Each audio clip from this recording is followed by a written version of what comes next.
सुंदर सुंदरो राम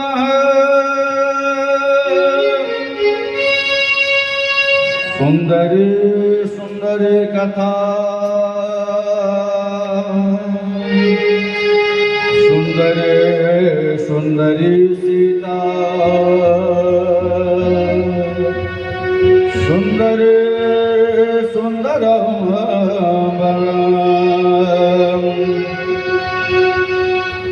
सुंदर सुंदरं काव्यं सुंदर सुंदरः कपिः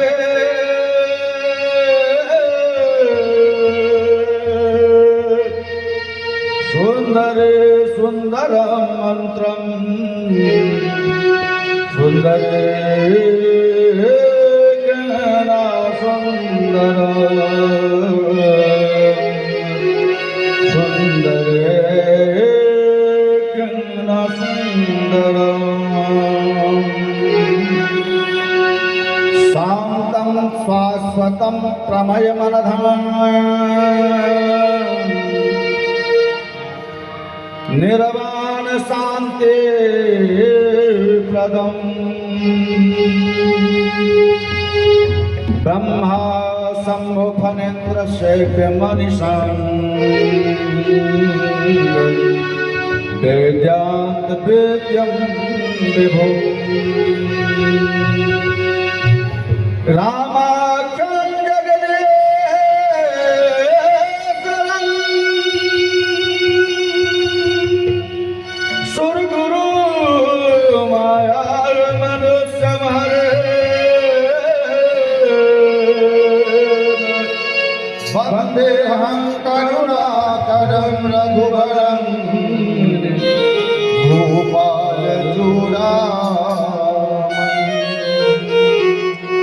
नान्या अस्ति रघुपते हृदये अस्मिद्ये सत्यं वदामि च भवान् किरारात्मा भक्ति प्रजक्ष रघुपंगवनरभरान्वे कामादिदूत रहितं कुरु मानसं च अतुलित बलधामं हेमशैलावदेहं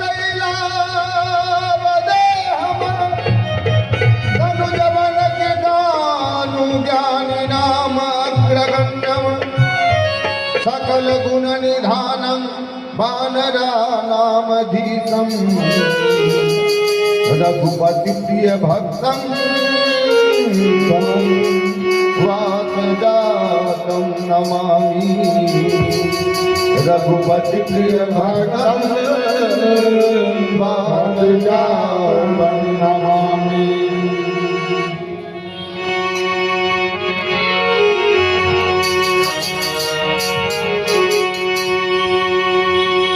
हम लोग रामचरितमानस सुंदरकांड पाठ में प्रवेश कर रहे हैं।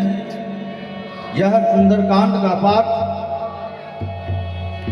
तुलसीदासकृत रामायण के पंचम सोपान का ये भाग है।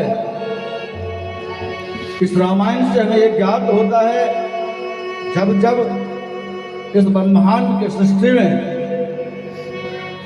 अधर्म का पलड़ा बढ़ता है तो धर्म को जागृत करने के लिए निराकार स्वरूप साकार भाव में आके राम कृष्ण आदि के रूपों में हमें तारते हैं और फिर से प्रस्थापित करते हैं इस पंचतत्व के सृष्टि को। भगवान का जन्म इस तरह पे इक्ष्वाकु वंश में होता है। अवध में राजा दशरथ जी के यहाँ सरजू के किनारे गुरु वशिष्ठ के सानिध्य में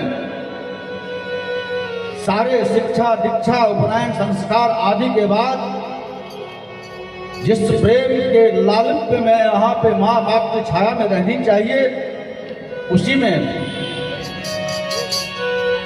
ऋषियों के संग हो जाते हैं। ऋषि मुनि को तारने के लिए विवाह के उपरांत भगवान वन गमन करते हैं।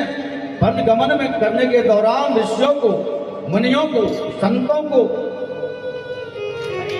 जो त्रासना से मुक्ति देते हैं, जो राक्षसों और दैत्यों के द्वारा दिया जा रहा था, यज्ञ को फिर से पुनर्जीवित करते हैं। उसके बाद प्रभु अरण्य कांड में प्रवेश करते हैं, जहां सबरी से मुलाकात होती है। जो लक्ष्मी स्वरूपा सबरी सदैव भगवान के स्मरण में लीन रहती थी, नए नए नित्य पुष्प को चुन के उस रास्ते में डालती थी, कहीं प्रभु के पांव में कांटे ना चुभ जाएं। नित्य बैर को चुन के रखती थी, जिस रोज भगवान आने वाले थे, नए बैरों को चक चक के सबरी रखती भगवान के लिए। भगवान आए, जब बैर को चक के प्रेम से वशीभूत हो गए, वहां नवधा प्राप्ति का प्रचार प्रसार होता है। वहां से दक्षिण दिशा की ओर भगवान चलते हैं, जहां दो सुग्रीव और बाली दो भाई द्वंद्व में सुग्रीव को घर निकाला कर दिया जाता है, तो ऋषिमुख पर्वत पे वास करते हैं। तुंगभद्रा नदी के किनारे ऋषिमुख पर्वत पे मतंग मुनि का आश्रम है, जिस कारण बाली वहां जा नहीं सकता, जिसे श्राप दूतों के द्वारा यह संवाद मिलने पे कि दो ऋषि कुमार वन में कांधे पे धनुष और तुरीर में बाण है, वो इसी दिशा में आ रहे हैं। महाराज, कहीं बाली का दूत तो नहीं? इस शंका में सुग्रीव हनुमान को भेजते हैं।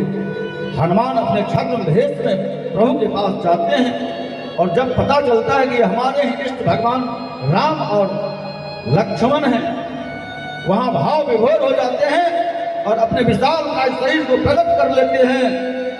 जय श्री राम। इस उद्घोष से यहां लय है, कांधे पे दो बेर बिठा के